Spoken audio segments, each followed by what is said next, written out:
झाल्या लंकापुरी आज भारावरी, वसा वारीचा घेतला पावला निया वाळवंटी तुझी सावली, गळा भेट घेण्या भीमेची निघाली तुझ्या राम घोषात इंद्रायणी.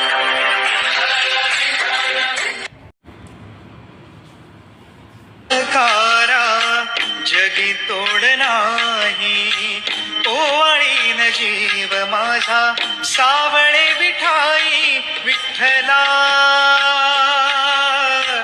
माय बापा जन्मभरी पूजा तुझ्या पाऊलांची, जन्मभरी पूजा तुझ्या पाऊलांची, माऊलीत मूर्ती. नमस्कार, मी सौ निर्मला शिंगेकर. आज आपणास उपवासाची रेसिपी सादर करीत आहे. दह्यातला साबुदाणा ही रेसिपी माझ्या आजीची आहे. नंतर माझे सासूबाई पण करायचे, खूप आवडीनं खायचे. खूप जुनी रेसिपी आहे. माझी आजी आता नाही, पण मी त्यांची रेसिपी करणार आहे. प्रथम आपण 1 वाटी साबुदाणा घेतला आहे आणि 2 वाट्या ताक घेतलं आहे. प्रथम आपण भाजून घेणे. साबुदाणा भाजल्यामुळे ते हलकं होतं आणि भिजायला चांगलं असतं. तुम्हीसुद्धा उपवासाला ही रेसिपी करू शकता.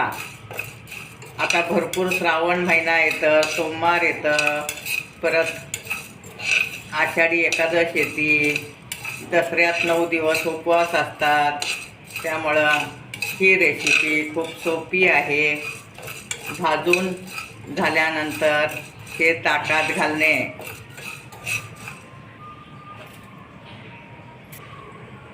आता आपलं साबुदाणा भाजून झाला आहे. गॅस बंद केला आहे, तुम्ही पाहू शकता. अगदी खरपूस भाजल्यामुळे ते फुलून आलं आहे. आता आपण ताकात घालणे. आता मी ताकात घातलं आहे. आता हे 2 तास असंच भिजत ठेवणे. छान फुलून येतं. आता आपला साबुदाणा छान भिजला आहे, तुम्ही पाहू शकता. फुगून टम झाला आहे. असं तुम्ही दाबून पाहणे. अगदी मऊ सुट्ट झालं आहे. आता तूप गरम करणे. त्यात मी जिरे घालत आहे. जिरे घातल्यामुळे खूप छान चव येते आणि खायला पौष्टिक असतं. आता गूळ आणि सैंधव मीठ घालत आहे. सैंधव मीठ हे उपवासाला खूप छान असतं आणि गुळामुळं खूप पौष्टिक असतं. गूळ घातल्यामुळे त्याला चव छान येते. तुम्ही साखर घालू शकता. आता आपण शेंगदाण्याचं 1 वाटी कूट घालत आहे.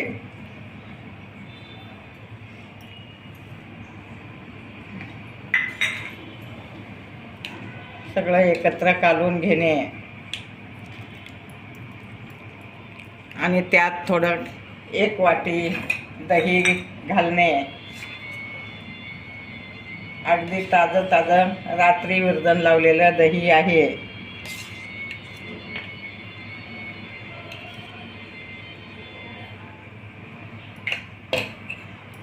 तर ह्यात मी दही घालत आहे.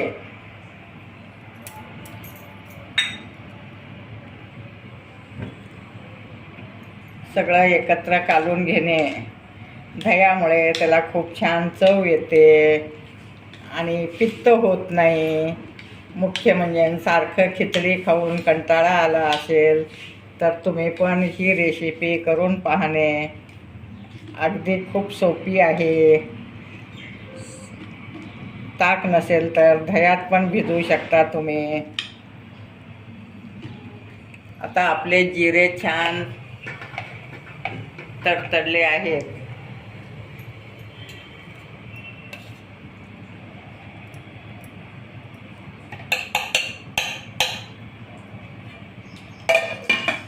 आता त्यात मिरची घालत आहे मी वाटलेली. ही भाजून पेस्ट केलेली मिरची आहे. तुम्ही अख्खे मिरच्या पण घालू शकता.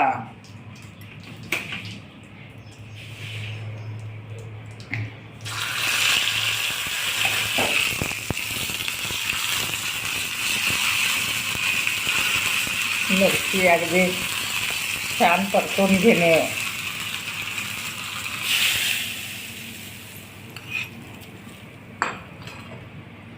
अशा टाईपमध्ये दह्यातला साबुदाणा तयार आहे. अगदी खूप चविष्ट लागतं. तुम्ही सुद्धा करून घरच्या घरी खाऊ शकता.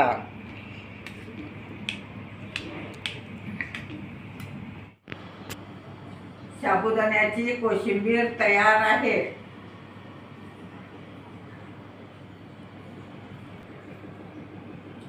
माझे व्हिडिओ लाईक, शेअर, सबस्क्राईब करा आणि कोशिंबीर खावा.